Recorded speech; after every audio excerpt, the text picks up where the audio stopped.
It's C-Doc again. Yes, indeed.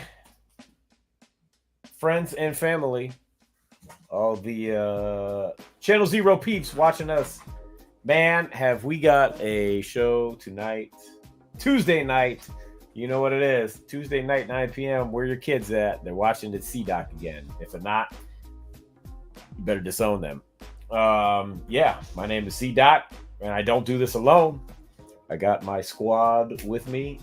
First up, she got her start in classic rap radio. I'm talking about the lady from the heyday of K-Day, Jennifer O'Jenny. What up, what up, what up? West Side Jennifer. Hey. There it is. There it is. What's up, homie? Same shit, different day. You know. I'd expect nothing less. Yes, indeed. Yeah. Why do I feel like, once again, all of us at C-Doc again are about to pull something off that hasn't been seen in a really long time? You know? I don't know, man. I don't know. We get lucky with this stuff, I think, sometimes. Or maybe we're just thinking outside the box. I don't know. Trying to tell you. So one or the other. Right? Yeah. Yep. It's special stuff. Also joining us tonight, he is one of the founders of People's Distinctive Travels, a fantastic podcast in his own right. Ladies and gentlemen, coming from New Jerusalem, Ultramag 7. Yo, I'm from Philly tonight. I'm from North Philly tonight. I'm from North Philly tonight. Represent. What's happening, yo? How are you, Ultramag? I'm good. Chilling. Can't wait for this show. This is these guys are my heroes, so you know me. Yeah, man. I don't have one of their shirts, so I had to represent Philly. Hey, if you don't represent Philly, I can represent it for you. There you go. That's what's up. There you go. That's what's up. Fantastic. Also joining us tonight, he's the host of Hip Hop Gods Radio, the president of Rap Station. Ladies and gentlemen, and coming from the Northwest Side, our homie Flatline. Kaboom kablam! Kaboom kablam. Was it a Batman cartoon? Don't get me started on that. Fwappo. Yeah. And Flatline, I see you have a new T-shirt on. As a matter of fact, I do. Yeah, this guy, man. I see the top of it. Courtesy of the my curious good friends. Courtesy of my good friends at Weaponized Records, they hooked me up. They, shout out to Cut Beatles, shout out to Curious, shout out to Guy from Weaponize. Those some good dudes right there. Word up. Yeah, indeed. Yeah. So shout out to Hype Style in the house as usual. Good to see you. Hype Style. Yeah, our homie. My wife said I'm slacking. I'm not exactly sure why. Why am I slacking? I don't know. I don't know. Yeah, man, a few words tonight. Yeah, well, I could do that. I could be that guy. I want to let these other guys talk. You know, we have guests that, you know, I want to hear the story. Defy the laws of gravity. I have to confess. I've got to confess. I got to come out. I was very, very late to the Tuff Crew party. Mm-hmm. I'm thrilled I showed up. Yep. But I was late to the Tuff Crew party. Yep, I was late. I was late too. I was going to say Flatline's totally agreeing with you. Yep, you were. I was. Yo, I was. I've been down with the Tuff Crew since Shiver. They know what that is. Right. And see the Shiver. Settle down. Yeah, you know, it was like just calm down. It was tough to get certain stuff in Pittsburgh. And I think I remember seeing, you know, Back to Rec Shop back in the day. But yeah, I remember seeing it. I just didn't know. Right. And I don't even think I realized they were Philly. So wow. Which, you know, I should have known. But that's all right. I know now. Yeah. I'm a fan. I'm a convert. And yeah, and let's start the show. Let's bring them on. And people are traveling and moving around, so they're going to be in and out, I guess. But we do have, as of right now, we have coming to the stage some of the members of Tuff Crew, and there'll be more coming, hopefully. Ladies and gentlemen, please welcome Tone Love, DJ Tuff, and Monty G the Mountain. Yo. Hey, what up? Would it be live? Woo. So, what's happening, everybody? What's happening? You should have heard him earlier. Oh, Monty was giving us the beatbox lesson of a lifetime. The coughing beatbox. The coughing beatbox, yes. Yeah. Yep. Wow. He was the human flu box.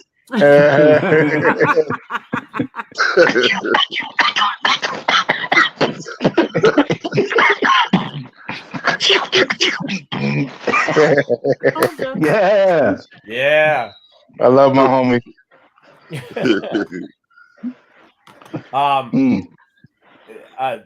Thank you guys for being here tonight, and it's great that Tuff Crew is back. You know, I don't know if we want to ever say that you guys left, but I mean, you have a new album on the way, which is a big thing.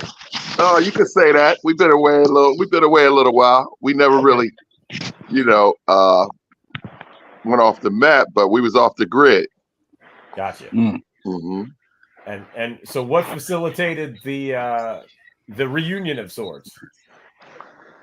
I think Too Tough. I would give that credit to. He wouldn't let go. He made sure we knew that he was not only the DJ, but he was a fan, and he needed some more Tuff Crew music because he wore out his other albums. Yeah. He scratched them. Cassette tapes to find some additional material. He scratched them to death, so we had to come out with something else. His knees were so damn rough. But no, yeah, Too Tough. He's a lifer, and so he said, "Look, man, we got to get the people what they want," and we were wanting to anyway. So it was just a matter of time. We had a few delays, a few derailments, but it was inevitable that we had to come back because we do it for the fans. So we wanted to come back and get the people what they want. Yeah, definitely. How long has it been? Yeah, 33 years since the last album. Wow. Same age as Jesus, right? Same age as Jesus. That's right. Yeah. Real quick. That's right. I like that too. LA Kid is back in the house, so we'll bring him in. Yeah, this is the resurrection of the Tuff Crew. Fantastic. LA Kid, everybody. LA Kid, like Hey. There go all the two in the building. Yeah. What up? Can you hear us? Yeah. Maybe. No, okay. Maybe not. Say something, Al. Can you hear me? Yeah. Yes. Loud and clear. I believe he said he's at the airport. So He is at the airport. yeah. Yeah, he may not have a strong signal. Can you hear us? Put up a finger if you can hear us. Put up a middle finger. Put your Eagles headphones on.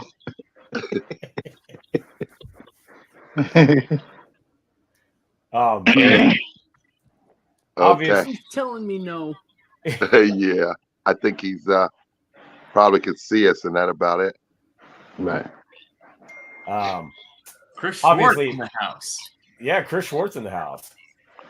What up? Old friend of ours. This is all What Philly, up? right? Yeah. Studio 4 engineer. Yep. What up, though? So after 33 years, how was it coming back to record the new record? I enjoyed it very much. It was just like we really didn't, go nowhere, lose nothing. We just fell right into it. It was great. I was very pleasantly surprised to see that the vibe was still there, the energy was still there, and we got in there and did just like we used to, man. Came together and do what we do. It was very, very refreshing experience.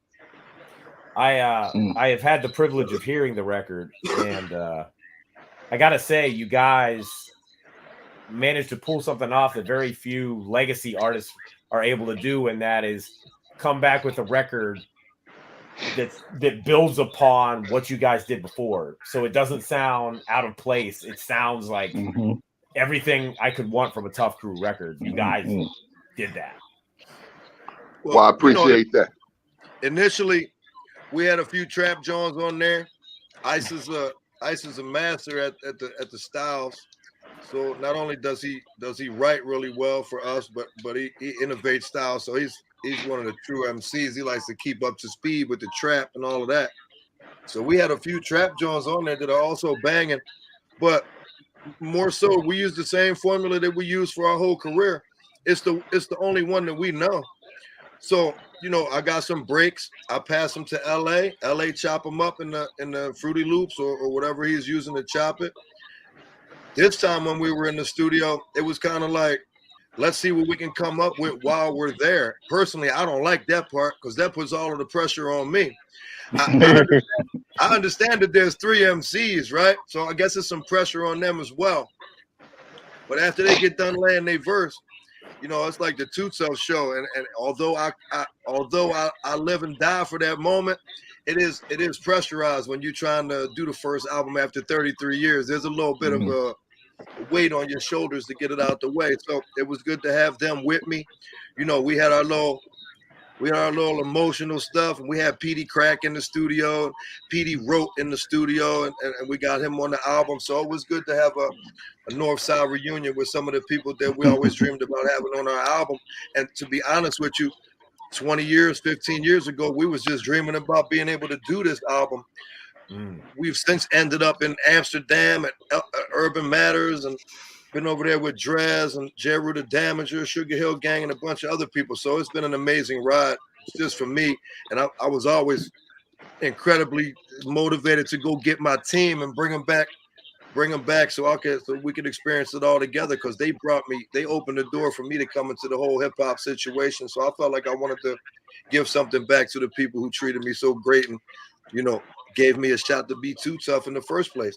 Tone named me Too Tough. Ask him about that story. All right, Tone, tell us the story. Well, basically, he didn't really have a name. He had all the skills and no name. And I just felt like, he was just too tough with the way he was doing. I was very surprised. First of all, salute to Too Tough for the I'd say pioneer contribution that he gave to the whole thing.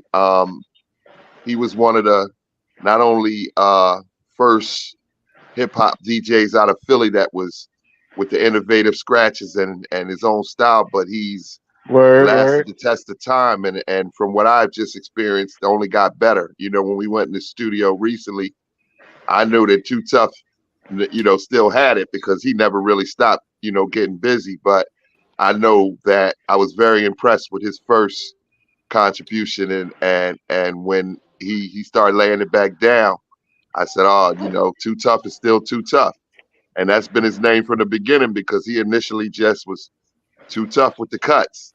And, I said, yeah, that fits you very nicely. Duce's detonated Too Tough. And he's been living up to that name ever since. One of the originals. And I salute you, bro. I'm going to give you roses right now while we on here because you still doing it. And you kept the name alive when we wasn't doing it no more with your acrobatics. And we appreciate you. We appreciate you for sure. It's all good. When I couldn't get y'all to pay attention, I would just leak a song that I knew y'all ain't want me to leak. Yeah, that worked. That worked every time. That'll wake them up. That worked every time. Especially for Ice Dog. That worked every time. He like, wait a minute. Don't answer the phone. Leak something on SoundCloud. Yeah, and I think the name fits you well, still, brother. You know what I mean. You brought some new innovation and excitement to the project. So I'm very appreciative that you're still on board, and I'm just grateful that we all still here. My brother Monty G. You know, we lost a lot of people along the way that was friends, some of our dancers. God rest all their souls. But I'm so grateful every day that I got my brothers. You know, these are the only brothers I really grew up with and had. And I'm very, honey, can you get my tissue box? I think I'm getting ready to get emotional. But no, I love these dudes. You know, they were my introduction. They were my intro to hip hop too. So we collectively made our name and left our legacy, and then we still here, and I'm just grateful. And thank you guys for having us on. It wouldn't have been no Monty G without these boys to me. Real rap. I mean, I've been Monty G, but you know, it was just like I came along for the ride for real. You know, I met them at Club Stars on 52nd in Baltimore back in the day. I met Tony Mitchell, and everything and stuff, and he was trying to get me down. I had a boy with me, Big Tracy, Cool Chef-E, and everything. And we was trying to have the Fat Boys again do something and everything and be our own thing. But you know, I went down there and he introduced me to them, and he told me he wanted me to do something and everything and try to get Monty G and the boys or something. But nothing worked out in that way that we thought it was going to work out. But after Mitch said that we couldn't make it happen and it wasn't going to be like that, he didn't want to let me go. So he asked me did I want to go down with Tuff Crew. And just like Tone, just like when I seen all them, and I was overwhelmed because I saw Too Tough, and I'm like, okay, I see Tone Love, I see Ice Dog, LA Kid, then I said, what the white boy gonna do? And I see, and then when we got our first show down North Philly at the YMCA on 52nd on Boyd Masters, and it was still me and Cool Chef-E, but I seen Tuff Crew perform, and I seen Too Tough on the wheels, and he was hitting it and cutting. I said, damn, yo, that white boy is tough as shit. Yo, I never ever saw that. I was just, man, that was way back in 80. I was only 18 and everything. So it's like, it's just like, we seen Soul Train and everything else, but it wasn't nobody doing the real scratching like Too Tough. And I'm like, I was overwhelmed with that. And then here they rapping and stuff and everything they was doing, it was like, yo, I never thought it was going to be like, okay, they doing their thing, they're going to blow up and everything, but I didn't get a chance to let my thing happen like I wanted it to. But as Mitch put me down with them and I went along for the ride and I became the 5th member, it was like, yo, I'm rolling with them, Ultra Magnetic. And it's like, it was a big uplift for me. It opened up doors for me. It made me so happy to this day. And that's why I always like to do the shout outs and I always thank people and thank them because they made it happen for me. I was doing the little local house parties in the hood, but once I got to go travel with them, it was like my whole world just started. Didn't turn all the way out like I wanted, but it still got me out there and got me to be doing the things that I wanted to do. And I got much love and respect for all of them to the utmost. That's what's up, man. I think Monty G got more fame than all of us in the city. Everybody know Monty G. That's facts. It's Mountain's world. It's Mountain's world. We just squirrels.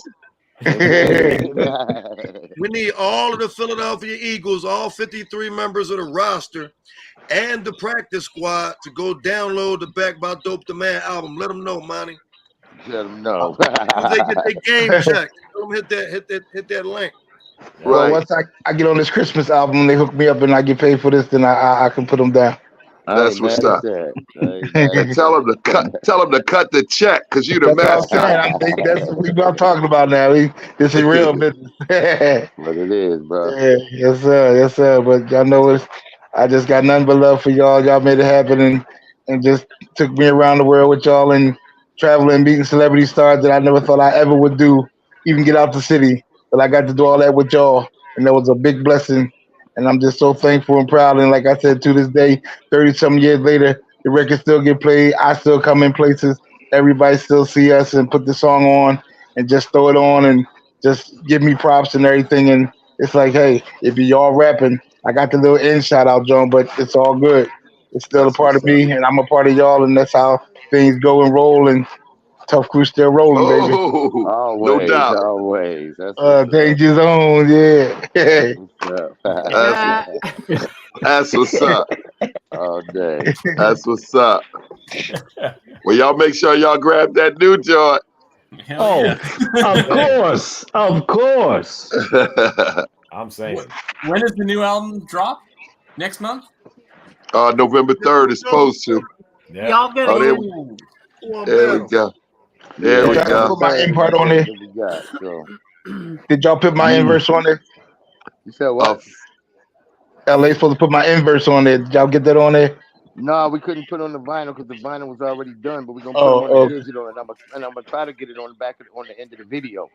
Okay, November that's what's up. 3rd. You know what I'm saying? That's why I That's want what's to up. use the video, Joe. I'm gonna try to get on the end of the video. So All right, that's when I what's up, get baby. when I get back to Philly next week, I'll get that taken care of. It's all good. That's what's up. So Alright. it's supposed to be November 3rd, and hopefully we on schedule. Should be. Yeah. Everything is so. on schedule. Word. So initially back in 2006, we weren't even doing shows up until that point.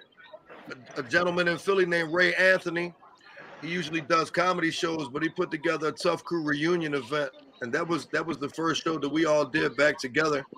There was one before that, but I was in jail for that one, so I'm gonna start at the second one. That was a benefit. That was a benefit for you. Yeah. That was a benefit for Two Tough. The free Two Tough. That's what that was. For real. I had expected to be there, obviously. It was cool. I think the first one was we got an award. Yeah, 2004. Yeah, we came together for a Philly award show. Yeah. Hip-hop And award, broke out and hip-hop just award, broke into yeah. a concert on them real quick. a Mhm. little First district Plaza. impromptu show. Since Yeah, then, I first know that district the Plaza. promoters in Philly been pretty happy to see a Tuff Crew resurgence. Even before they had gotten wind of a new album, we were steady booked with Lady B. Lady B always showed us love from the very beginning and the whole thing. I heard somebody mention Shiver before the show started. I heard somebody say curse word. Yeah. I heard Ultra somebody say Mag. curse word. Somebody Yeah, said that Shiver. was all ultra bad. Hey, I was just showing how long I've been down. I know you I was wasn't a about to part of the say, group yet, but wow. I'm just showing you how long I've been down. You So went Tuff all Crew the had way back, bro. multiple different DJs, you know. But at one point, I was standing on stage playing a record that was saying "Shiver, shit, shiver." This shit ain't even saying my name. I better do something spectacular after this. Well, my manager at the time kept making Too Tough audition no matter what. He said, you gonna go through about 3 layers. You had to earn your stripes. So Too Tough scratched Shiver out of the way, scratched everybody. He just went crazy. Like, is that enough for you? He said, all right. You good. Look, you made the cut. Look, you made the cut. You good. Come on. You made the cut. No, you made the cut. No pun intended. Me versus them. Me versus them. Ain't that Yeah, it? me versus them. That's what it was. So shit. I think shit. Yes, you And made look Shiver at you now, shiver. Truth Tell. You still the man. Big time now, baby. Chuck D. I think you made Shiver shiver. Ain't that it? My position wasn't that secure. I was trying to kill everything that was close. That's what I said. You had to earn your. Remember this? It was like, this picture is just for the MCs. These pictures is just for the MCs. So I used to stand on the side. I wasn't pouting. I was just praying, like maybe one day I could get in these pictures. That's why I said Too Tough was always on the hot seat. Always. Wow. That's why he ain't never stopped. He was like, I can't afford to stop scratching. Something might happen. Somebody try to take my job. I was getting D's in conduct, but A in effort. That's facts right there.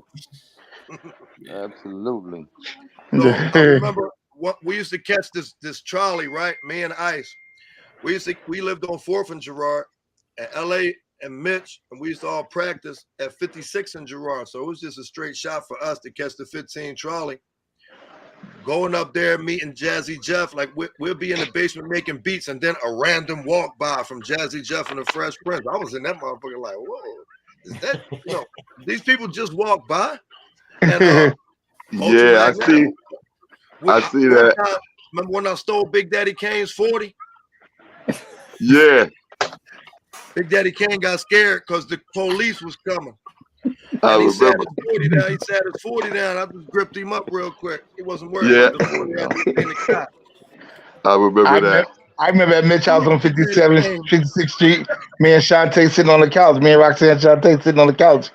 And I showed her that old picture. She's like, yo, what's going on? I was like, yeah, we sit on the couch. I was all up on you, loving you to death. And now look at it. Blew up. Who else was there? Special Ed, Milk and Giz, MC Light. Yeah. Everybody came through that little joint over there, man. Before we became Tuff Crew and all of that, we were actually watching some of these groups be born. Like there was no Boogie Down Productions when we first started. And then next thing you know was Poetry came out. Like we was at the Latin Quarters and we went out there to see Ultramagnetic perform. We seen Red Alert, Kango Kid. This was the first time I seen any of these dudes. They were like superstar, like wrestling icons to me. So to go out there to the Latin Quarters with Tuff Crew, that shit was a crazy experience for me. Remember, I was still white at that time. Before you got your pass. What it was a little adjustment period.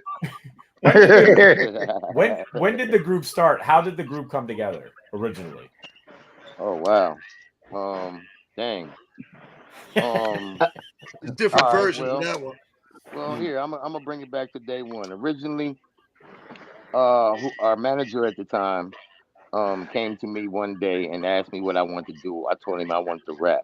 Now, at that point, he introduced me to Ice Dog, and from there on, it was me and Ice Dog. We had a couple other people in and out the group. Tone at that point was in another group that we had the same manager, so we were actually label mates at that point. Okay. But things didn't work out on that end. Things didn't work out on our end, so we merged together and became Philly's first super group. How you like that? Wow. That's pretty much it. I mean, that's how they labeled it. So I'm gonna call it for what it is. Mm-hmm. But yeah, it was it was a chemistry more so than anything. You know what I mean? Yeah. But it was like everybody was an ingredient. Yeah, it was a piece. It was like pieces and parts. We all was on our hip hop endeavors, but we was in different lanes. Exactly. And then through one house party or another, we started linking up. I guess, it was inevitable. It ain't like we really even had a intention. It just came together. It was so organic. It was crazy, but we all knew that we wanted to do something with hip hop. Me and Monty G was down South Philly first. He like he said, he was in a group. Him and his boy was trying to get on. Me and my boy was trying to get on. I think Too Tough and Ice was doing shows.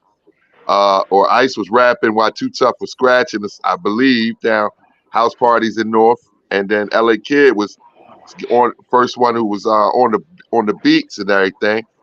And he had rap skills too. So I don't remember what night that it all just gelled, but that came together real organically. It just mixed. You know what I mean? It blended. Yeah, it's great. Was the first show we did as Tuff Crew, like my first show as DJ for Tuff Crew, which also had Shiver on stage, was at the New York versus Philly battle. It was called This Is War. We was the second group to go on. We battled some dudes named LTD Crew. And then we watched like Cutmaster DC battle Cash Money. We watched DJ Teddy Ted battle Jazzy Jeff. Steady B got his chain snatched in the crowd. There was multiple aggravated assaults going on in the crowd. They shine the spotlight wherever the fight was. They would shine the spotlight on us so you could get a better view. Yeah, it was crazy. This was the Spectrum. This was like Broad Street Bully days and all of that shit. So yeah, exactly. Yeah, it was like a Flyers. It was like a Flyers game. Yo, I never forget the Thanksgiving jam with Slick Rick went to shake my hand and he cut me with all his gold on his hand. I never With all forget the that, rings man. he had on. Yeah, he shook my hand all tight and he cut me with all his jewelry. I was like, yo, man. But he was the star, so I ain't worried about it. But I was mad shit. Oh, yeah. You know who's the horniest rapper in hip hop? Cool Keith. Oh yeah. Cool Keith is the horniest rapper in hip hop. Coming to Europe. Wow. That's my man. Papa Large. Papa Large. He used to come to Philly. He did do an album called Sextile. So yeah. Yeah, Papa Large used to come to Philly and we'd be working on music. And he was writing. He was getting his inspiration out of the science books. Was that Science magazine? He would read the science magazines to get inspiration, and then after that, he said, "All right, I'm done. Let's go, Tone. Where the girls at?" And be on one. Yeah. Let's go down South Street. Let's get some girls. He's always on his show. Hey, you know, I want to take a minute to congratulate Ultramagnetic because they got a 13 or 14 country tour, 14 shows over there in Europe. Yep. Going on Word. to the UK, Manchester, Bristol, London. So it's, they Wow. We haven't done yet. I'm a little bit jealous, to be honest with you. Wow. We got next. Ultramagnetic, man. We love them boys. It wouldn't even be no Tuff Crew if it wasn't for the production style of Said, and they came with an SP12. After that, we was like, oh shit, we ain't had no SP12. We only had a Casio RZ1. Like, remember that, John? Yeah. Saturday came, they gave us lessons for about a month. They ended up staying a month. The way that I think I had a Dr. Rhythm at that time. I had one. I saw the 808 John. Was through Tony Mitchell booking shows. He would book whoever had the hottest record. He had a really good relationship with Lady B, with Mimi Brown, with Patty Jackson, with E.C. LaRock. So we used to waltz right into the radio station on a prepaid. You know, whatever we had to pay to be at the radio station, that shit was already prepaid when we walked there. So Right. mics was turned on when we got there. Right. No matter how bad the song was that we made or that we released, I'm not saying it was bad. I'm just saying it wasn't level of my part of town. We were still on the Power 9 at 9. So shout out to Lady B. She always showed us love. You know what I mean? Yeah. Yeah, always. Day one. Even with the Shiver John. The Shiver John was #1 for a couple weeks. Yeah. Oh, definitely. She played that. Yeah, that was the joy. Can y'all talk about, I mean, I know you just said a little bit, but really, like, what Lady B means to, like, Philadelphia hip-hop? Because, like, you know. Everything. Shout out to Lady B. Yeah. Everything. I'm going to sum it up in one word. Everything. There would have been no Philadelphia hip-hop without Lady B. She kept hip-hop on the radio. She kept it alive in the streets. She had the street teams out there. She worked it. You understand what I'm saying? She opened the doors for everybody else. There would have been no Mimi Brown hip-hop show if it wasn't for Lady B. There would have been none of that. You understand what I'm saying? If it wasn't for Lady B, I wouldn't have been doing no shout outs. I ain't know nothing about shouting out and being hyped up and everything. Lady B put me down with that and told me to just say something about her and the DJ back in the day and everything. You see the rockin' and them. And I'm like, what am I supposed to say? And she just told me to go ahead and shout them out and then make sure I said at the end, Power 99 is my favorite station. And I just started doing that and I got all into that. And it's like, okay. And then she's like, do something for Halloween. I'm like, huh? And next thing you know, I had started, if you're not listening to Lady B on Power 99 on the film, then you ain't nothing. I just got to the hypeness of doing all those shout outs and she started all that for me. I mean, she opened the door for shout outs for me and my voice to be out there and be heard. And I got nothing but love for Lady B and Mimi Brown. Yeah. Always. And rest in peace, East of the Rock, too. Her famous 3 words, her famous 3 words was start your tapes. Yeah. Start your tapes now. Yep, absolutely. I actually still have it. I gotta get it converted, but I got a tape still of her when she was on WHAT. I gotta get that Wow. converted. Right. Yeah. And that's where it Before started. that, I She mean, was rapping. I gotta tell you what she's rapping. LADIES are the best. Say what? LADIES are the best. I'm like, yo. yeah. Yeah, burnt out. I remember her record too. Remember her record? Yeah, Yeah. yeah. Beat y'all. Yeah, she started rapping first with everybody. Yeah. Yeah. Lady Wasn't she the first solo female record? I believe. I That's believe what I was so. believing all the time. If Yeah. not I the mean, Right on first, she that. was. Yeah. If not the first, she was one of the first because I Yeah. was Yeah. listening to her Right, and bro. Jocko Henderson. Oh man. Right. Jocko. Real. Yeah, Jocko. One thing that Lady B did for us, other than taking us by the hand and raising us from teenagers into men in the hip hop game, she also I became the DJ for Ice Cream Tea for a brief period of time, Wow. and it caused a little bit of Oh, bullshit. Uh, It caused a little bit of bullshit within the family.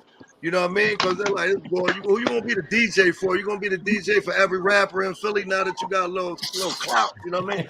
You clout chasing. I used to go up to Strong City Records with them, and I met, Dad, you got it, Ice Cream Tea Oh, thing. yeah. Yeah, Yeah. He got yeah. everything. I Shit, see LA Miz took the LA spot. produced the whole album. Did you? Oh, Oh, he got everything over there. You see how many joints Ultra Mag held up? He got Oh, yeah. everything. I had to pull out all my Philly stuff, you know. Come on now. I bet you had Miz and Ludacris, John. You got Miz and Ludacris, John? No, but Oh. we was just talking remember about. You know who I was Miz, talking got- about that? I got it. I was talking about that yesterday with Choke. Yeah. I was talking about that yesterday. That's crazy. You brought that up. Called Trouble. And the MC. Yeah, I got trouble. Yes. Yeah. Right. Yeah, Linda. Man, I Chuck talk all the Trouble. time. Yeah, I got so much trouble on my mind. Oh my God. Yeah. So, C-Doc, you better get your questions in, bro, because we'll just be reminiscing and busting it No, up. man, you guys, hey, just keep telling stories. That's what we love here. You know. I think Jenny O'Jen tapped out. I don't see it. Did she tap out? Oh shit, she probably had to run and get the phone. Okay. She's on the request line. Okay, word. So But what no, was I should. I'm here. Okay. I didn't go anywhere. What, Okay. what was the first record? Get Smart? Oh, wow. Wow. Philly Style, Get Smart was the first. That was the first single, wasn't it? Yeah, Out of Work. Yeah. Out of Word. Yeah. Poverty. Out of work. Yeah. Wow. Out of Word. That So was ridiculous. That was our first Another video. John called Poverty. At the time that they made Out of Work, I used to stand outside the gate and hold on to the bars and look through the gate like I was watching TV, but I was looking at real rappers. Like on the song Hell No, on True Story, on our new album, we got Petey Crack some dialogue that he said while he was on Drink Champs. And he was talking about he never saw no real rappers until he saw Tuff Crew. But I never saw no real rappers till I saw Tuff Crew either. It was just a half a block from my house. So I used to practice scratching with my speakers out the third floor window so the whole neighborhood could hear me. I wanted to be heard, maybe not seen. But that was my first interaction with real rappers, seeing Tuff Crew, and it was like these breakdance battles. I'm watching people carry rolls of linoleum, big ass boom boxes. This is like 84. Yeah, I was Radio Raheem before Do the Right Thing came out. Yeah, I had my big boom box way before Radio Raheem. I caught right around that time. And I was Black Elvis on the Fan Jam album. Cone used to like to take his shirt off back then. He took it off in Miami too. I was Black Elvis. So they got that girl pregnant on So Ridiculous. When he met that girl from Alabama, I called her on the phone and asked for him. Now, Cool Keith T, the second Black Elvis. I was the original Black Elvis. Okay, Okay, so I need to clock out again so so y'all can see my picture. Oh, Cool. okay. Y'all keep talking about Cool Keith. There he is. There he is. That's my jig. We need to jump. We really need to jump on that tour somewhere. We need to meet them somewhere and turn it up. That'd be crazy. Tuff Crew Ultra album. Go meet him in Hell yeah. Chris got to make that happen for you. There you go. Black Elvis in the flesh. LA got his shirt off too. I don't got mine on. I was representing the Phillies like we doing right now. I don't know, in the middle, looking a little bit like Curtis Blow. Someone had that curly box. LA was Rico Suave. Tone had that curly box that all the girls loved. LA was Rico Suave. I'm trying. One thing they used to say is that we had one person from every nationality in our group, so we were like United Nations of hip hop and shit. Right? Mm-hmm. Yes, indeed. Yeah, you know, now that I think of that, that's dope as shit, yo. We came out like hip hop menudo. And we crushed it, and we crushed it and shit. You know they wanted to see us fail. We crushed it. Everybody would always say that to me when we start promoting. Y'all got two blacks, a white boy, a Puerto Rican boy, and another boy that's part Puerto Rican or something. It's like it's an ethnic group. And we had trying to figure out LA Kid. Yeah, we was hip hop menudo. We had movable parts, you know, and everything. We're about to lose LA Kid. Yeah, I'm on the flight, man. I'm gonna have to tap out on y'all. Well, thank you for coming through, sir. Safe travels, fam. Peace and love. Travels. Peace and love. All right, guys. Y'all be safe. I will talk back to y'all in a minute. All right, brother. Be safe. Peace. Go Birds. They already on the plane. I didn't know that. Yeah. So yeah, speaking of Fan Jam, how did it come about? How did Fan Jam come about? And then with the Crown Rulers, got the couple of joints on there. Well, go ahead, Tiff. Well, we were Fan Jam was a compilation, Philly and New Jersey. We had been looking for artists. We initially was gonna on our label have other, artists, and it wound up being mostly us getting our image and our style together. But along the way, we did happen to meet some artists locally, and they were from Camden, Crown Rulers. And, they came on board, and it was Mitch's idea to actually put it together as one record. So in the process of us working on ours, he took Grand Pooh, shout out to Pooh, and brought them in the studio, and he was working on the album too. So that's when we started working with Ultramagnetics, and we put their project together. At least a couple songs was coming along as we were getting our album together, and I guess it was a decision he was going to make about which one to bring out first and which one to bring out next. And next thing I know, somebody came up with the name Fan Jam, Philly and New Jersey All-Star MCs, and we wound up coming out together, which I think was a unique, thing at the time. And that's how that pretty much all came about. It was great having Crown Rulers on there because we hadn't really moved into the style that everybody is used to with Tuff Crew, with the sampling shit and the recognizable loops and the heavy scratching. Well, the heavy scratching was there, but we didn't have the capability to sample really that much. Once we ran into Jet and them, then we had 29.3 seconds worth of sampling time or whatever the SP1200 held, and we was able to change our whole style up. I think they kind of did us a favor because the 6 songs that we had on Fan Jam wasn't something that Red Alert probably was going to play unless his hands was getting, greased or something like that. But Kick the Ball and B-Boy Document, both of those songs is like fucking all-time classics, you know, and it gave us a ladder for people to recognize us. So I you know, whoever's Well, I listening, think it just really showed the manager that he could trust, you know, us just doing what we felt in our heart and the kind of music we wanted to do. Really, what we did on there was for Mitch. He wanted to, who was the manager, he wanted to compete with like Jazzy Jeff. And I guess we were telling him we felt like we had some songs in us that we wanted to birth, but he wanted to be safe and do something like Will Smith and them. He wanted to reach for the masses. So he wanted us to be like kind of a comedic group, I think. And that's where was the essence for those original songs, because I remember sitting down thinking, how I'm gonna try to be funny when I was just trying to be cool, but I'm gonna try to be funny. And so that's where those songs came about. But our original intent was to do some street stuff like we was doing at the house parties and what we was doing at the block parties with, you know, and what we was listening to.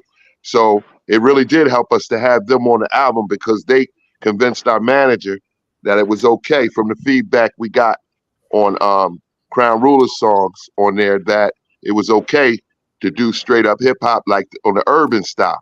So that really wasn't our style initially. That was just our contribution to pleasing our manager. But then we got right to business after they proved, you know, or, you know, the success of their records, that we could show them what we had, what we really wanted to do. Well, I was a clown. I love So Ridiculous. When it comes to like managers and record labels and whatever, do you feel like they got in your way? Yeah, I would say so. Definitely at this point. Yeah, with their how they thought you should contribute. Yeah, you know, that's a good question, Jen. That was the original hold up for us. Like I said, I think we all knew what we wanted to do, what was cool to us, but we were on a label and we had to, I mean, he didn't have A&R at that time, but I think his idea was, look who's having the most success and then try to model that. And so Mitch's formula was, his formula was, all right, Will and them blew up. They right up the street. Could give me a record like that, you know, and we're going to get the masses to, and that's what we were trying to emulate. But it came down to, you know, that record not doing like the numbers that we wanted it to do, for us to say, okay, now can we do what we wanted to do? And then Kool Keith and Said G, shout out to them. They was right there from us working with them. And then they helped us to get in our groove and get in our bag, and gave LA and Too Tough some pointers on the productions, how to work with the equipment that we was able to get. And then Tuff Crew really came with the full force that we had. Yeah. Danger Zone. Yeah. Right. Yeah. It was such an abrupt change to go from the commercial hip hop new edition of a bunch of different racially, you know, colored kids. Just for me, I didn't know anything about the music industry. All I knew was how to scratch. I didn't even really know that much about hip hop until we started sampling, and then I learned about R&B and rock, and some of the records that I had in the crates gave me knowledge about other genres that I wasn't even familiar with. I was only familiar with some of the stuff that my mom might have had, Stevie Nicks, Fleetwood Mac, maybe some Lionel Richie and stuff like that. Because it wasn't that many years from being a kid to being a teenager. And for us we used to have graffiti. We used to have the Lee jean sets with the graffiti, Tuff Crew down the legs, with the graffiti on the back of it, with the fat laces and all of that. So it was a big switch when we flipped over and started wearing Raiders gear, and all of a sudden we was NWA clones. Not really, but just dressing like that. You know, it was a hard edge. We was from the danger zone. You know, we were seeing a lot more violent stuff go on and drug dealing and stuff go on like that in our neighborhood. We weren't really rhyming about it at that point. And Tone is right when he said that when they took a chance with Crown Rulers by letting them say whatever lyrics they wanted to say, and some of them was talking about, you know, drugs, and it was taboo, really, because we were trying to get on the radio, so it wasn't going to get on the radio if you was talking about crack, guns, drug use, violence. You know, at that point, they were still scared of hip-hop. So we had to tippy toe in there. And I think the vision of Tony Mitchell whether we got paid for our hit, everything that we were supposed to get, or whether you know there's disputes about which direction the creativity was going to go. If it wasn't for the vision that Mitch had to just take a chance on 4 kids who kind of like never even knew each other, shit, he rolled the dice and he came up with instant chemistry. And it was kind of amazing that 33, 34, 35 years later, we're still able to duplicate the same chemistry. He didn't know. We didn't know. So it got to be the universe working in our favor, Yeah. Shout out to Mitch for taking the chance on us. He just, I see he saw that hip hop was coming up. It was burgeoning in the urban areas, and with him having affiliation with Lady B, I think he was saying, I'm gonna put a group together, and he did. So I'm gonna give him whatever other growing pains we went through. I'm gonna give him a hall pass on that because he definitely brought us together. As it wouldn't have been no Tuff Crew without Mitch, I don't think. Right. True that. And Fats and Hat. And Fats and Hat. Yeah. So we got to talk about. We're talking about Danger Zone. We got to talk about My Part of Town. Oh Word. man. Whew. You know? Heater. That's the song that keeps on giving. Yeah. I mean, it was like, I'm gonna tell you like this. Did you guys know when you made it? Go ahead, Mike. I was promoting us before we even came out with that. It was like Fan Jam was just something, but it's like I was the one always getting the airbrush shirts and everything, riding around and on the buses and everything, because they all had a car at the time and everything. But I was still in school and I was promoting Tuff Crew big time. My airbrush shirts, my letter iron-on shirts, and I just kept saying Tuff Crew Danger Zone everywhere I went. Tuff Crew, who Tuff Crew? Who this Danger Zone? Y'all gonna see. I kept saying that for months and months. Tuff Crew Danger Zone. They kept wondering who he's gonna be. And then after the Fan Jam faded out or whatever, and then Danger Zone album came out and all the songs just came. But when My Part of Town hit, they was like, yo, that's Tuff Crew. That's the boys at the, and it's like it was off the hook. That song it was the Philly anthem back then, and it is to this day. And I mean, it's like I'm just proud to be a part of that. Just on a little shout out verse at the end, but it's like that was the song that would never ever fade away or die. And like we had DJ Khaled loving us. I mean, everybody loved that song. It's just a hit song all the time, everywhere. Mm-hmm. One thing that Crown Rulers provided for us was a wake up call, because we had 6 songs, they had 2, and they shit was getting banging ass airplay. We knew them 2 Johns was better than all 6 of ours. So when we finally got the opportunity to do the Danger Zone John, we was like, hey, it's time to, you know what I mean? I know. I was in the studio we were intimidated by that. And Smooth Momentum was like the one that was just like Kick the Ball. It's like that same pace and that bass to that beat. It was just like that was just the hardest John ever. And it's like, yo, Kick the Ball is one thing, but Smooth Momentum just came out the hard. Boom, boom. It's just like, man, the city loved that. The radio stations, everybody felt that bass, and it was like, forget about Miami bass. We had that here first, and motherfucker was like, yo, man, Tuff Crew is all that. We started that. Yeah. Although we were label mates, they gave us a little bit of inside competition. You know what I mean? Internal competition, because we didn't want them to be the top motherfuckers on the label that we brought them on to. You know what I mean? Right. Well, that was fun about the show. That was fun about the.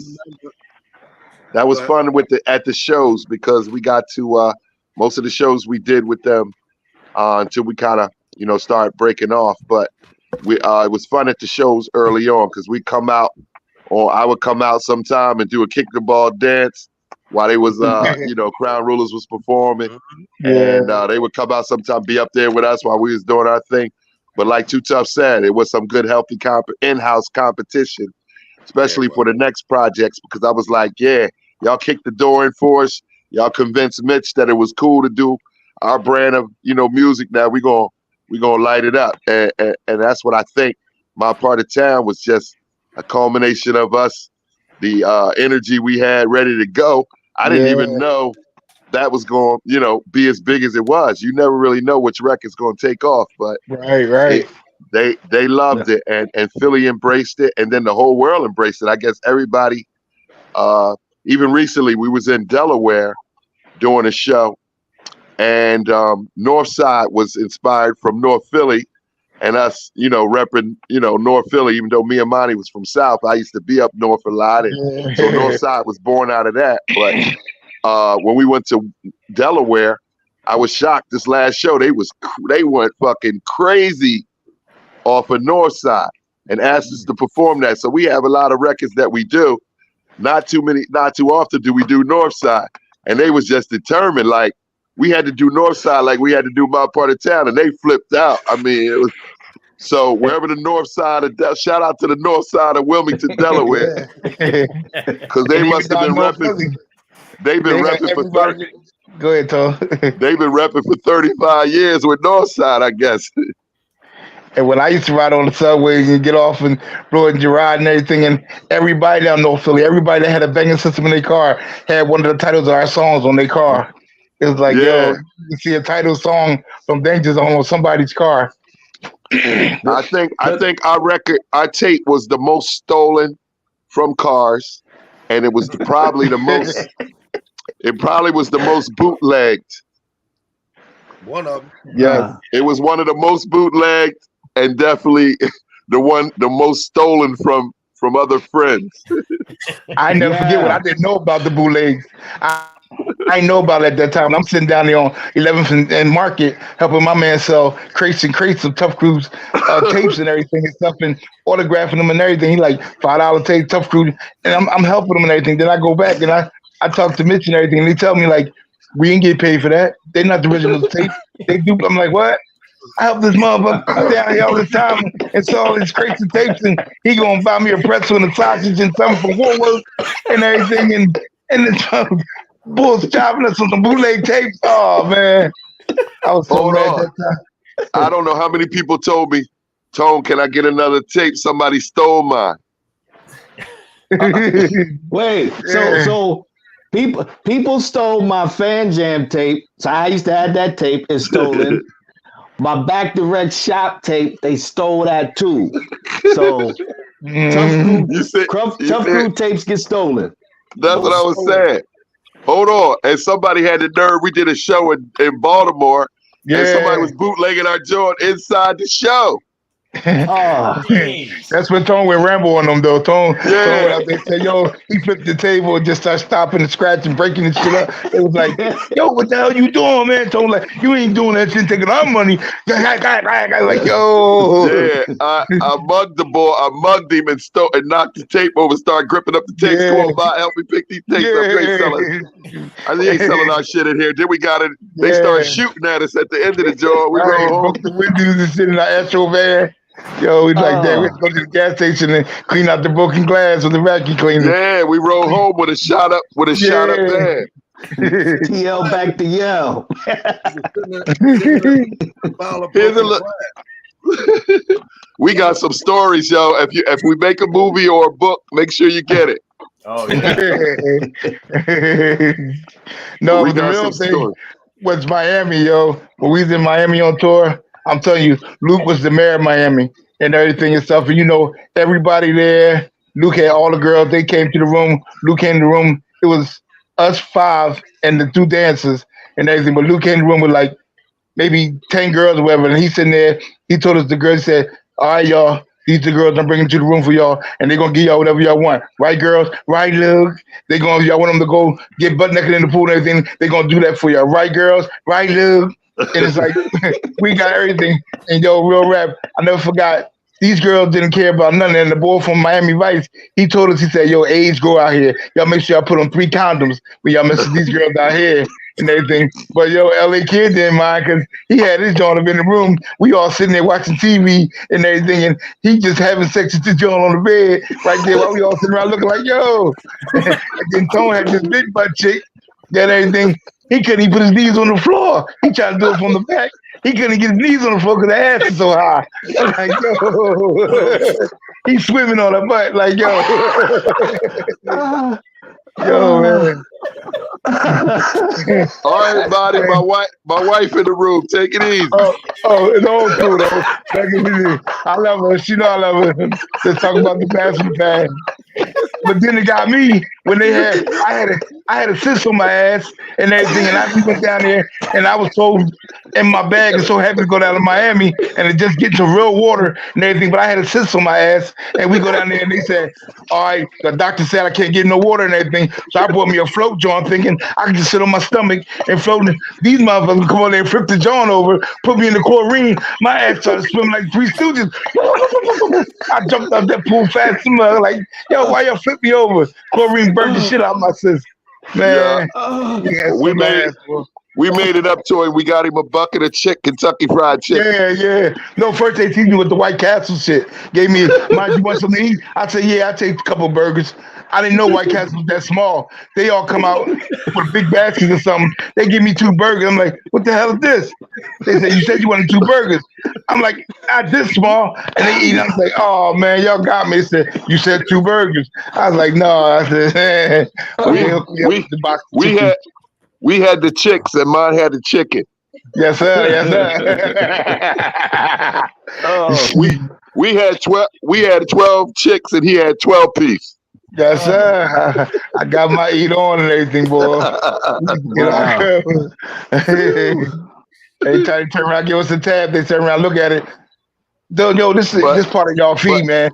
But seriously though, yeah, my part of town, man, we definitely to this day, whatever I think that moved us to make that particular song, I'm hoping we can continue to tap into that because we still alive and well, and we plan on giving y'all some more music. We already in the process of working on another record. So I hope y'all enjoy this one. But that synergy that we had, the formula, when I set all up in you with the formula, we still got that, and the love is still there, as y'all can see. I mean, I'm really enjoying this more than just being with C-Doc and you guys. It's just tapping in with my bros because we don't see each other every day, but the love is eternal, and the music, we can keep doing it as long as we're alive and well. We're gonna keep giving y'all that good music that we started out giving. Yes, and I don't do this. I haven't been on nobody's podcast. People ask me over and over again, Monty G, why don't you come on my podcast? I was like, no, I don't do that. You're not going to pay me. I'm not coming on there. But Too Tough asked me to do this and told me about everybody coming together. I'm like, what? Really? That's what's up. Let's make it happen. I'm with it. And yeah, we love you. We love you. I appreciate y'all, man. Yeah, we love you too, bro. Yes, sir. Yeah. So November 3rd, Tuff Crew vinyl. Rough Nation. Also, MVD Entertainment is going to put out the all digital. You can pre-order the digital copy if you want it now. The links is up in my bio on Instagram. The links are also on Google, because the album is in Target, Amazon, FYE, oldies.com, a whole bunch of Barnes & Noble. It's in a whole bunch of places that you wouldn't expect it to be. So November 3rd, we're looking forward to everybody going out and grabbing the new Tuff Crew album. All original members, all original members are alive. That's a blessing right there. Amen. That's what I said. We lost a lot along the way. For about 20 years, you know what I mean? Saying we got a new album come out. I have people on my inbox like, damn, how long does it take to make a fucking album? Well, it really did get derailed a couple times. People went to jail. People had health issues. A lot of different things happened, but it was inevitable. I'm glad we reached this pinnacle and this point. Also, on my part of town video that y'all probably waited a quarter of a century to see. That's finally done. Mm-hmm. So look out for that my part of town video. Yep, YouTube and Vivo. Yeah. I think we're gonna drop that joint on World Star. I'm looking into that right now. I might even get that joint on World Star. But we owed y'all that, and we had so many records that spilled over. We decided to put 10 on this for the quality of the album. But we got more music, so it'll probably be an album early next year, following up behind this, Lord willing. Yeah. Did you want to say something? Here's a big question for you, though. Yes. What's it like to be back? Oh, it's great. I think I felt the epiphany of that when we was out in Europe for the first time. We was just having a blast, and we hit that stage, and just to feel the love. I mean, we in there with all these hip hop grandpops, and it just felt good. it was crazy. We always knew we had fans over there from hearing getting our royalties, and it's saying y'all in 13, 14 countries, and we never really touched down. So I felt the pinnacle of my enjoyment, Jen, from doing the show over there in Holland. It was great. A lot of energy, high energy, great fans. I mean, they had pictures that our original promo photos. I don't know how they had those. They had clothes that we were wearing. I mean, I was waiting for somebody to pull out my ultrasound. I was going to autograph my ultrasound for one of them. That's how it seemed like they've been rocking with us from the very inception, and they still been rocking with us. They had albums that wasn't even open yet. Yeah, Europe is they're a different breed, man. Hip hop lives in Europe. Yes, it does. Yes, it does. Yep. Yeah. So you guys, so the first time back in the late '80s, early '90s, you guys didn't get to tour over there? Nope. Wow. Nope. Okay. We never went. I guess we broke up before we got over there. I guess. Okay. Yeah. Our situation kind of was similar, like the NWA movie, and I was kind of like Q, and that's how that went. To make a long story short, it was very similar to that. But it's still dangerous. Look, it's right there. Yeah. So we never got over there, and when we finally did, we even met other people who traveled to the Netherlands to see us from Germany and Belgium and different places. I met guys from Ireland and Belgium, and they were saying, "Yo, y'all got to come back because we've been waiting for you." So that's why I said we probably got next on the tour with 14 stops. Yeah, I'm up for it. Yep. Yeah. Have you guys? I mean, you guys kind of timed everything well with Hip Hop 50. You know, like all eyes are on. Hip hop, legacy artists, hip hop gods. You guys are hip hop gods. Shout out to Flatline with the hip hop gods. You know what? That just happened. I don't even think. Next thing I know, maybe that was destiny that we would finally come back at this time. Like Too Tough said, we was 20 years in the making. We got together at different times, wanted to do it, never really released. We always were recording a song here and there, but we never really put the whole album together, the project from top to bottom. And here it is, the Jubilee of hip hop.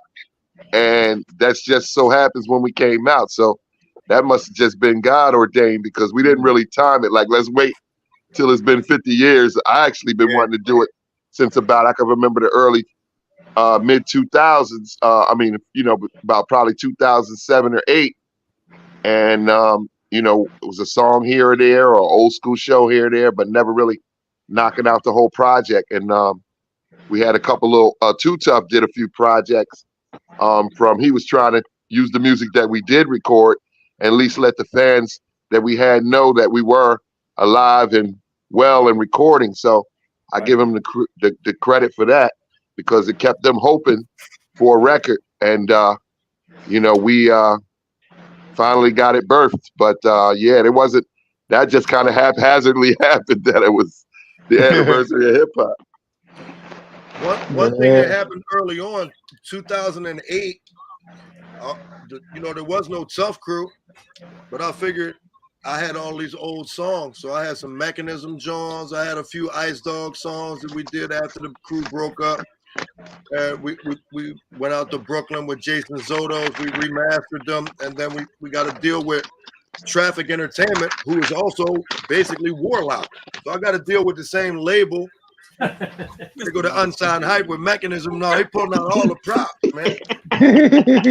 Prop man. For sure. Look at him. He's so pleased with himself. You got the job. Yeah. I wish I had his address. I would still rob you of your tapes, bro. He'd be like, "Is that Tone Love in my bushes?" The address is 32 Cross the Bridge. That ain't your part of town. I saw I just saw Tone Love in my bushes. I'm coming for them copies you just flashed. I'm coming for them, bro. I'm gonna see you coming. I gotta jump in. So there you go. All right. Oh, there you go. This is the Oh, vinyl, yeah. though. You see, Yeah, 2008, this is the I vinyl. thought I was making a bridge album that was going to bring the new Tuff Crew album into existence. I said, they're going to be mad about this one. They fuck around and be mad enough to make an album out for this one. And then that still didn't happen. And then here comes Chris Schwartz riding in on a white horse. And he was like, I want to do the Lost Archives on double vinyl. I want to press it. I got a situation with Studio 4 Vinyl and Phil Nicolo. And I was like, oh, shit. So they took me in the studio. I did some scratches for Schoolie D. I did PSK 2023 with me imitating, in my Cold Money costume. They can pull Schoolie, John. Yeah, look. But wait. Oh, Steph. Jennifer, no, she gonna take us all out. Going to the safe. She's gonna call a file cabinet. 23. Here comes the poster. Oh, snap. Here comes the poster. Here comes the poster. Gotta find which one it is. Oh, But snap. here comes the poster. Oh, snap. Yeah. That's dope. I need that, Jen. I need that. There you go. We got I need a ton that. of them. I need that for my man cave. There you go. Yep, he was out here. Oh, nice. Yeah, we get you, Tone. We got I some. spent about. We got some I posters. That's spent what's about. up. This is gonna sound way weird, but I spent 48 hours with him in the backseat of my car. Pause. Rough one. Yeah, that's Schoolie for you. Speaking of Schoolie and the Philly artists, how did y'all get along with everybody back then? Was it a rivalry with, say, like Schoolie, MC Breeze, or was honestly, that? I think it wasn't really a rivalry, but it was in a way. I know Too Tough was trying to show all the DJs out, and I think some of them just looked at us like it was kind of weird. Like we didn't look like we fit the bill to be, some of the hottest out of Philly. I think they didn't, expect us to be as dope as we were. So I think it was kind of a thing like, all right, we're on the show with Tuff Crew. We better tear that shit up, which was cool. It just made the whole overall show better. But I used to see some of the groups come off and then run right back out there to see our joint.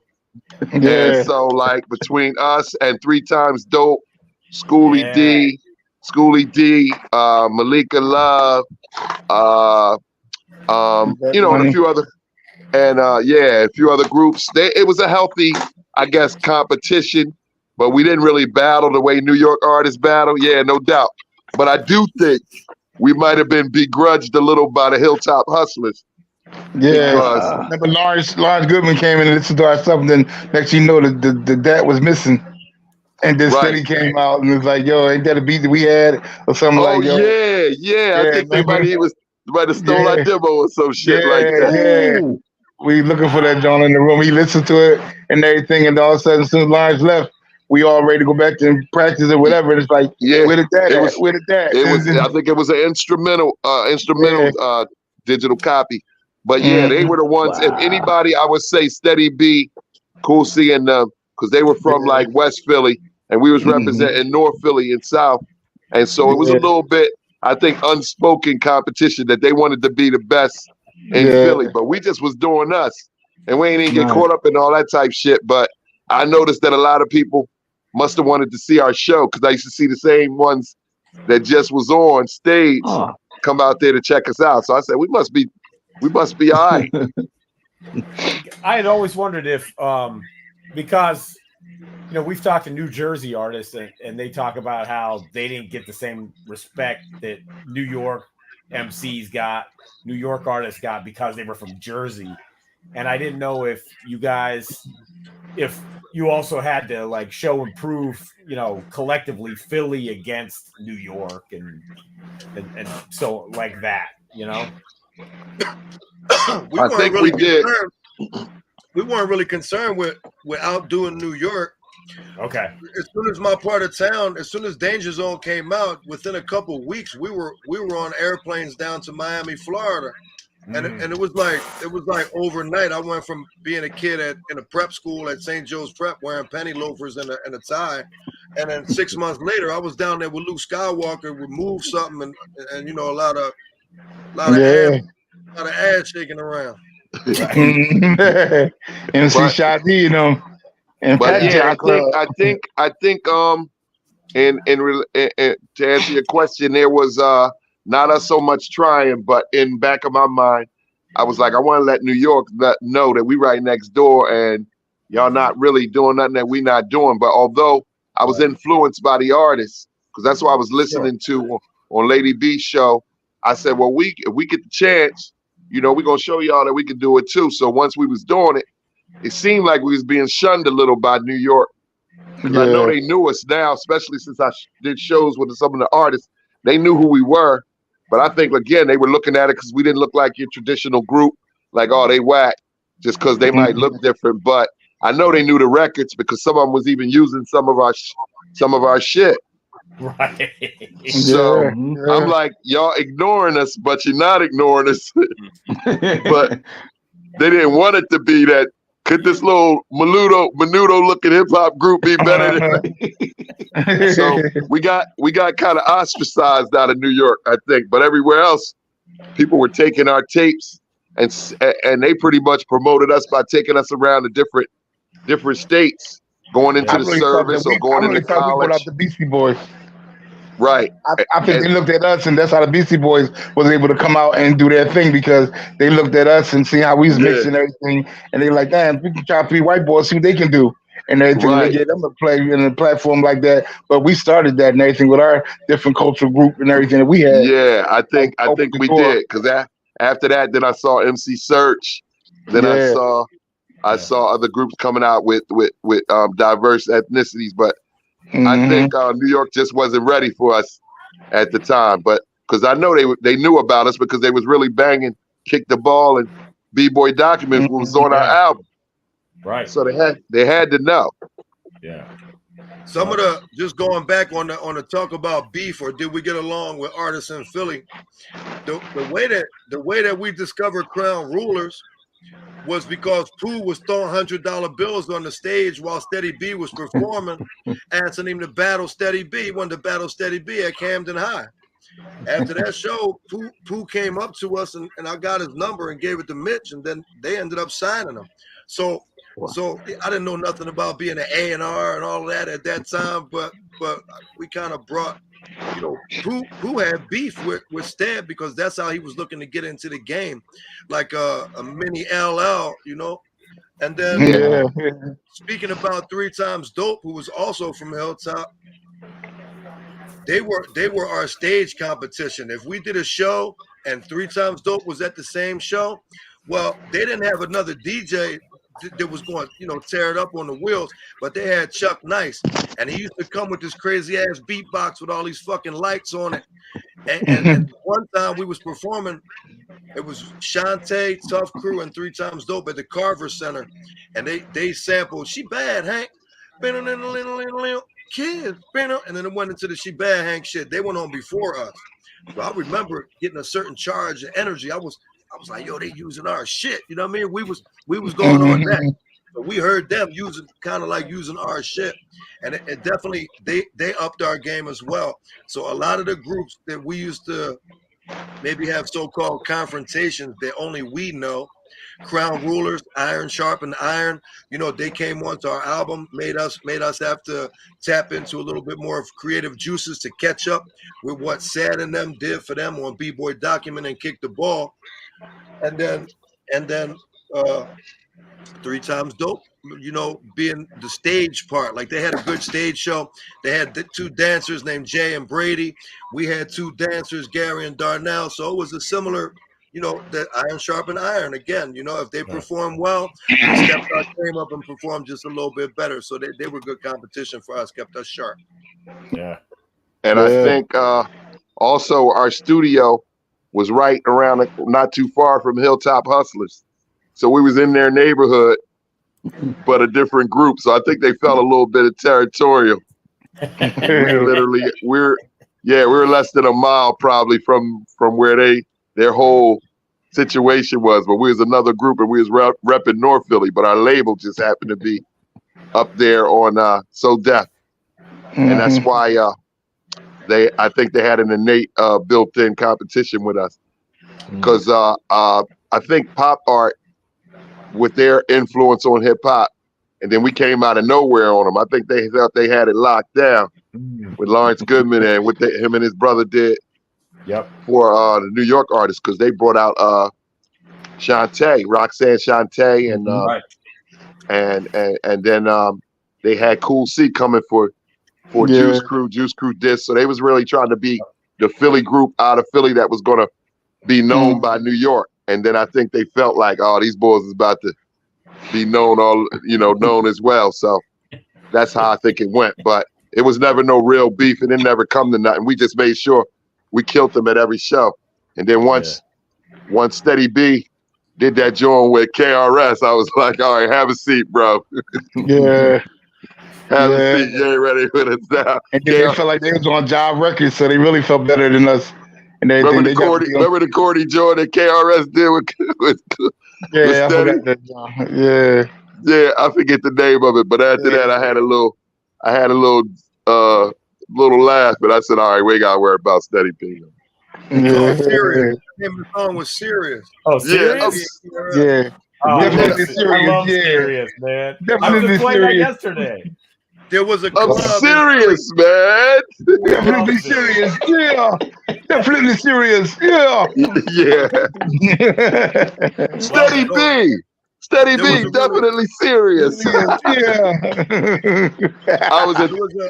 There was a famous club in Philly called the After Midnight. And the first time that we performed there a few times, but one of the first times we performed there, we performed with Public Enemy. And we met Chuck D for the first time. I saw Terminator X scratching Joyous Pleasure. Wham! I'm sorry, who? I was a Terminator X. I was a huge Terminator X fan. I got to see him scratch live. And we performed that day. Crown Rulers also did Kick the Ball. And they mentioned that as like one of the highlights of Philly's 50th anniversary, hip hop 50. In Philly, I got the newspaper out to go right here. Matter of fact, where was we at when we was with Heavy D and them? Oh yeah, they go to John. Yeah, this was in the Philadelphia Inquirer, and it lists the top 50 moments in Philadelphia hip hop history. Tuff Crew drops My Part of Town is number 14, and then the After Midnight and the significance of that being one of the first hip hop clubs on the East Coast, maybe outside of New York, probably not the East Coast, because we had been to the Latin Quarters and a bunch of other joints, but that was one of the highlights of the Philly club scene in the 80s, called the After Midnight. We came full circle with Chuck D, having met him once back then, and then we right here right now, basically kind of like on Chuck's show. I'm expecting him to pop up in one of these boxes to the upper left. You never know. I never forgot what Chuck asked me. What Chuck said to me, Chuck said, he's like, hold up, how do that big boy and everything get the beatbox and dance and do all that stuff that they do, being so big and everything? That's what Mitch told him. He said, because he don't drink and stuff and smoke like the rest of them guys. But Chuck's like, yo, he can really dance his butt off, man, to be big like he is. Yeah, shout out to Chuck, man.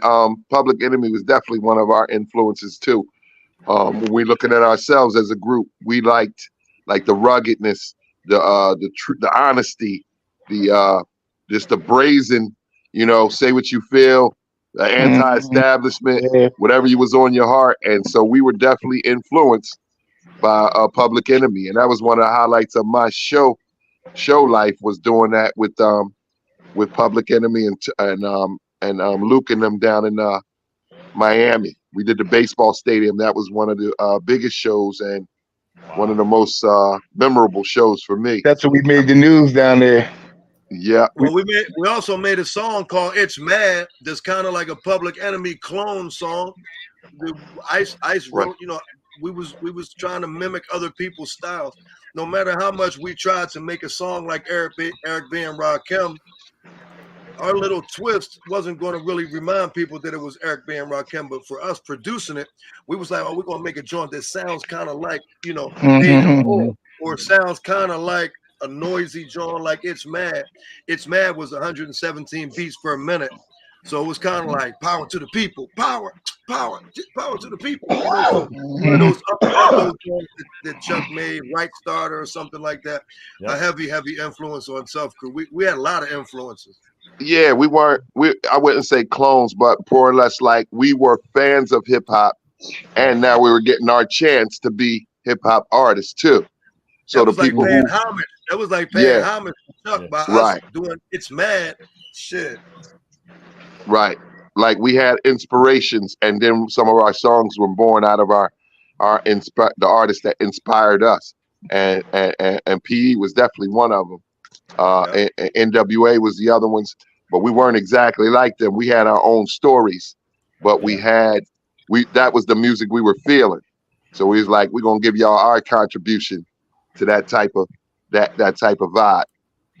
Another similarity between Public Enemy and Tuff Crew, not so coincidental, was I always loved the instrumentals that Public Enemy put on the album. They would have, 13 or 14 songs, and then it would be 3 or 4 instrumentals like Mind Terrorist and stuff like that, Bass in Your Face and shit like that. So we started to do stuff.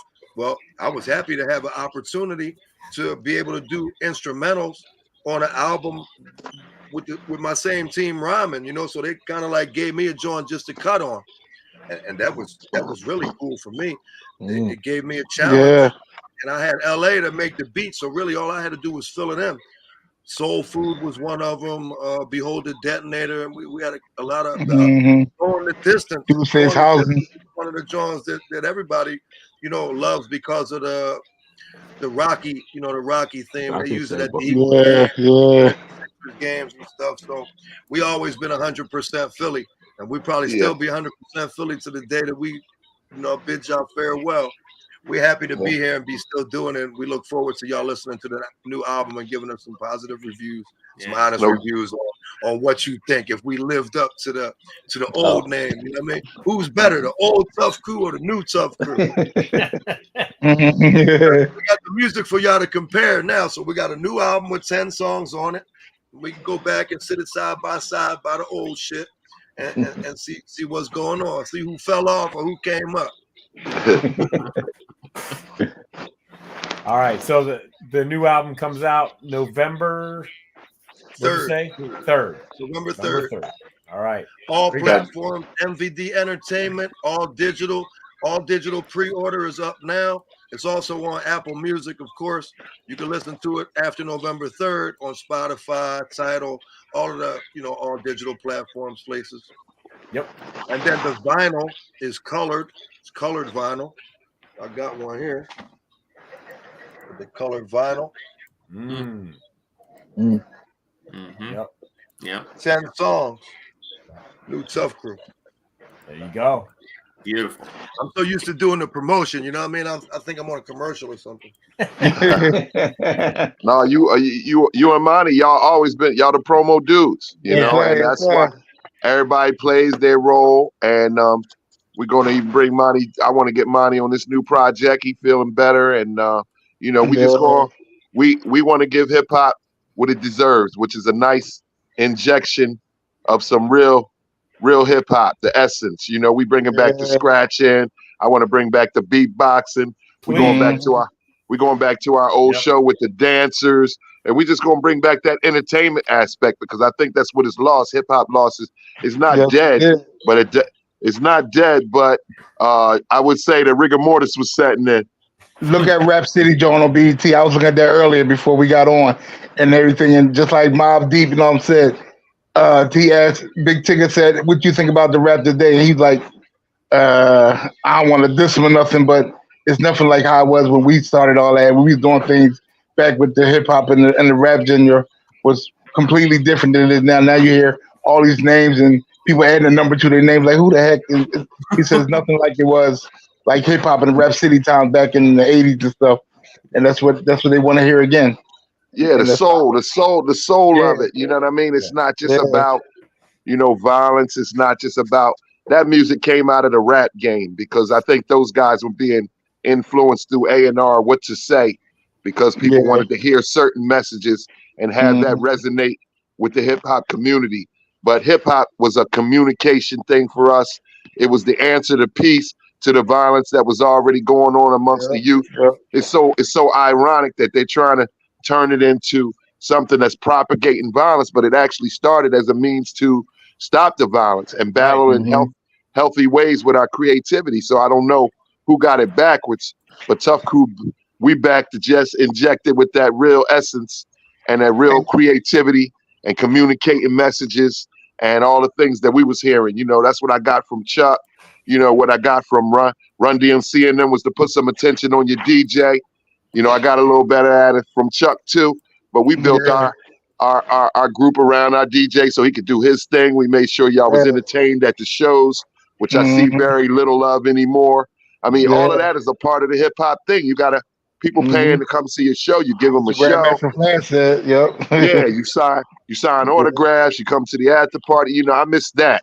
So if we have anything to do with it, I know we old heads, but hip hop has a little heart failure, a little arthritis right now. So we came to give it a little boost, immunity boost. One thing that goes on when all of the members of Tuff Crew are together in whatever situation it might be, performing or radio interviews here, this one is online, but we've kind of found a way for us to try to bring some energy to the party and not worry so much about what we're going to get out of it. Maybe before we were concerned about how much we were going to get paid. We might have had a little ego problem because we had My Part of Town. It was one of the, a really crowd pleasing song. The rest of the show that we did could have been shitty. And when it goes, the whole crowd is going to go up. So we might have got a little cocky over the years, but now, having matured a little bit, having taken a couple losses on our chin and still smarting from a couple of them maybe in our back pocket, we learn how to forgive and forget and tap back in with the people that made it happen originally. And like I said, bring positive energy to the situation. And then shit starts to happen that's not even in our control. When we add positive energy to the situation, such as examples, signing autographs for people that maybe other rappers would just walk by and not say shit to because they're a little too important. I mean, we're probably the most accessible group. Tone gave away his TL jacket in Helmand and inboxing me wearing the jacket and all that. So we've always been real personable with the fans and stuff like that. So it's good when you can come and supply something to the crowd. Remember when we came from the Spectrum tour and we went down South Street to my Pop Hoagie joint? Yeah, right. But we had the tour bus parked on South Street and we got off their autographs, took pictures. Nobody else did that, but we did that and everybody was loving us for that. Yeah, I think we always kept 10 toes down because we are just hip hop. We didn't become celebrities. We just did the music because we had a love. This is a labor of love for us to make songs and to do this music together. And then I think we just fell in love with the people. I know I did. When I look back at the crowd and they was all there to see us and they smiling faces and pumping fists, that just showed me that the love that they had for us. And so I fell in love with the hip hop audience. And so over these years, I just really miss you guys and everybody who was in love with what we doing. And I'm just as excited to give them what we've been wanting to give them over the years right now as like a kid in a candy store. I can't even front. You know what I mean? This is a labor of love for us. That's why we were doing it. We are hip hop. We're not celebrities. So I remember we might have had too much access just being in the hood, even getting high with people. we'll pull over and smoke with you, or just doing. We was never untouchable. I think they got too used to us. Like, oh, they just us. But I'm glad that that's how they feel, and that's why they still love us to this. Nobody got none of my chicken though. I think that's why they still love us today, because we was always just some of the homies around the way that just happened to got put on for doing what we love to do. Easily approachable. Yep. Well, remember, I used to run around selling mixtapes, basically, not begging people, but I put on the hard sale on them with the mixtapes. I'm pulling up. Right. So in order to be a mixtape salesman, you got to have some kind of good conversation and good energy with them, even if they are drug dealers.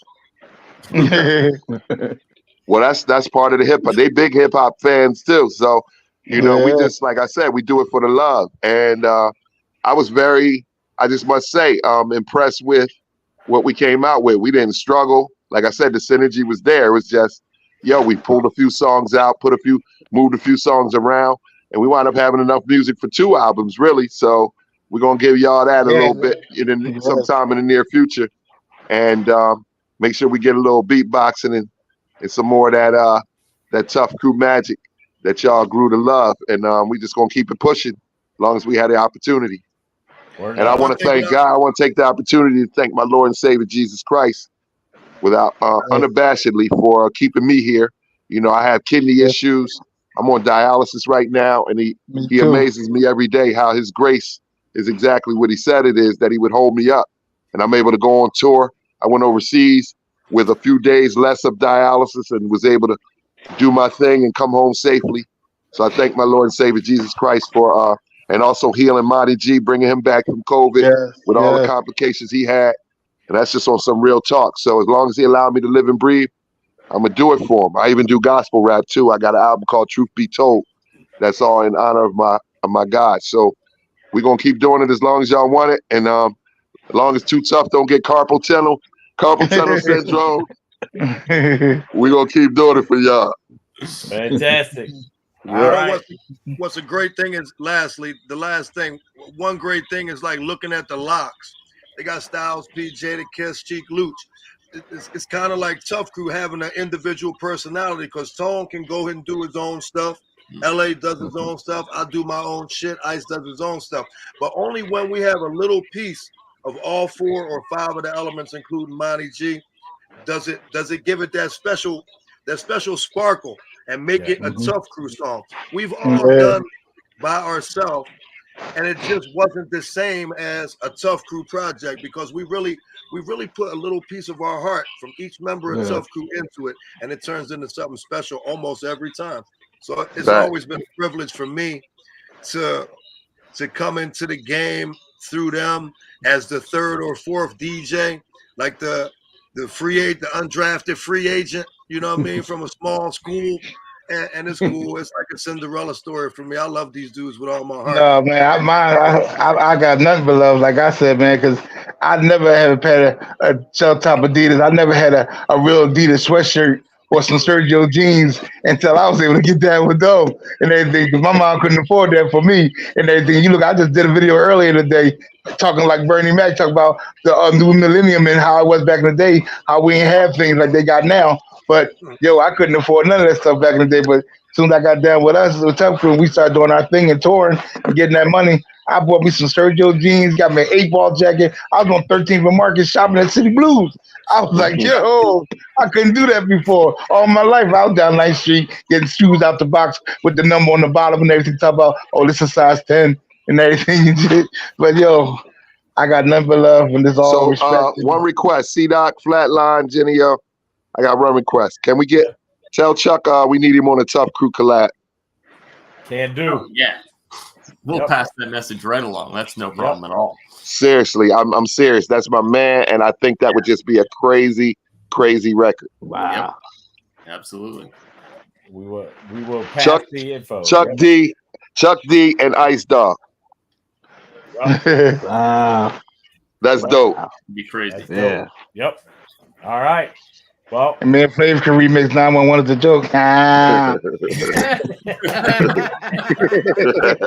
that would be a crazy record.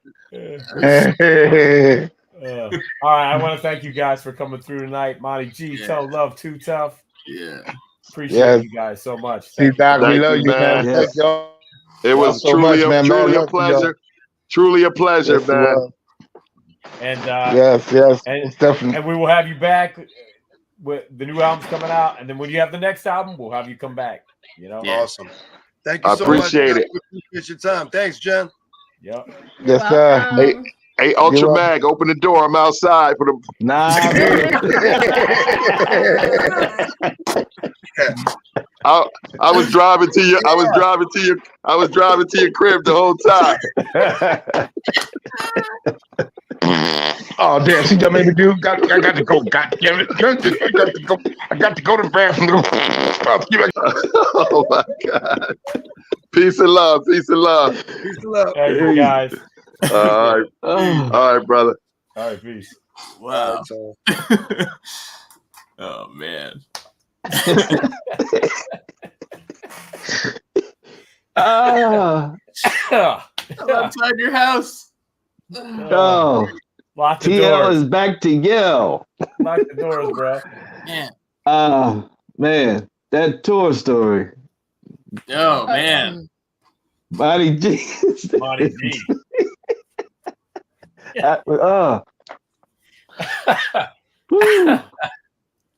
Excuse me. Damn it. Precisely why I left, I felt like I shouldn't even be listening. Your ears are burning. That still has me laughing. Oh my God. Lord have mercy. Yeah, I did not expect that. No, I don't think. You know, anytime it starts out with Luke, you know. Yeah. Oh, you know, things are going to get interesting. That got real interesting. Yeah. It's not even going to be PG. Yeah. Man, I don't think I expected the rapid fire detail. You know. Yeah. Right. That was interesting. Yeah. Great stuff. To say the least. Great stuff. But yeah, seriously, if you're a Tuff Crew fan, check out the new record. You won't be disappointed. If you're not, check out the new record. It's dope. You won't be disappointed. You won't be disappointed. Nah. Yeah. And if you are disappointed, oh well, sorry. Talk to somebody who cares. Yeah, I don't know what to tell you. But right now we're gonna run over to a little commercial because it's C-Doc again. It's brought to you by the Spit Slam Record Label Group. The Spit Slam Record Label Group, a Chuck D situation. Catch us on your favorite streaming platform, on Bandcamp, or visit our official web store at spitslamrecords.com. All releases are available digitally or on CD, with select titles available on vinyl and cassette. The Spit Slam Record Label Group. Throwback to the future sound.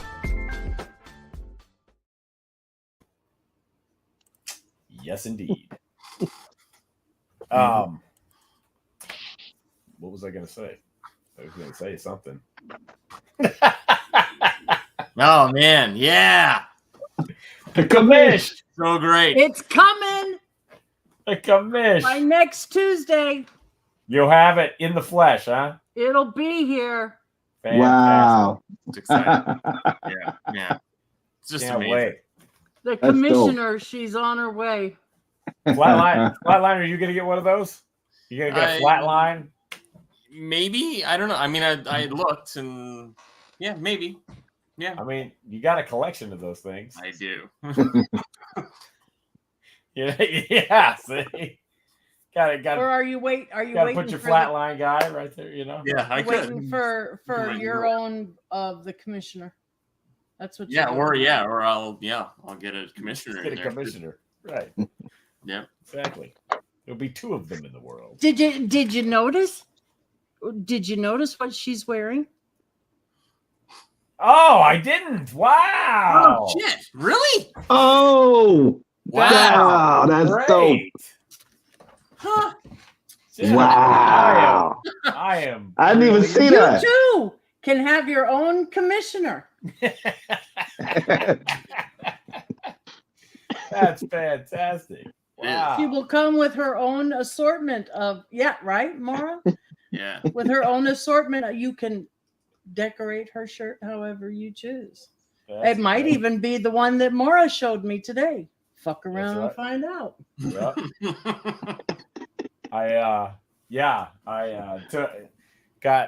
Was lucky enough to shout out to my homie Davon Magwood, who had 2 extra Steelers tickets over the weekend, and so I took Davey to see his first Steeler game.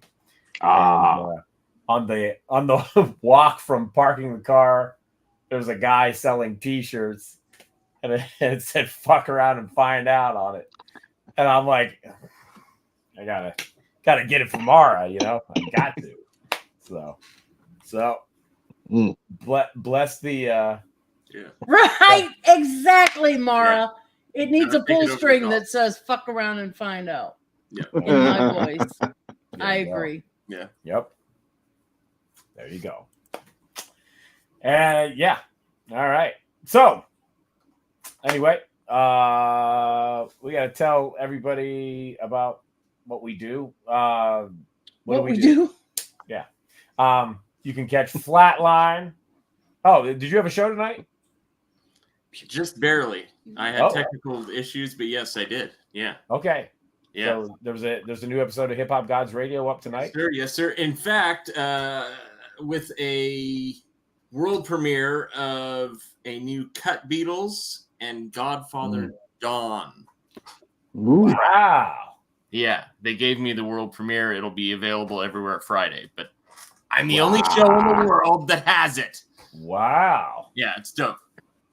Yeah, I was gonna say it sounds like that could be pretty fucking great. Godfather Don. Yeah. Godfather Don. Cut Beatles. Shout out to Cut Beatles. Yeah. New Cool Keith on there too. New Mantronics on there. Ooh. New Mikey D.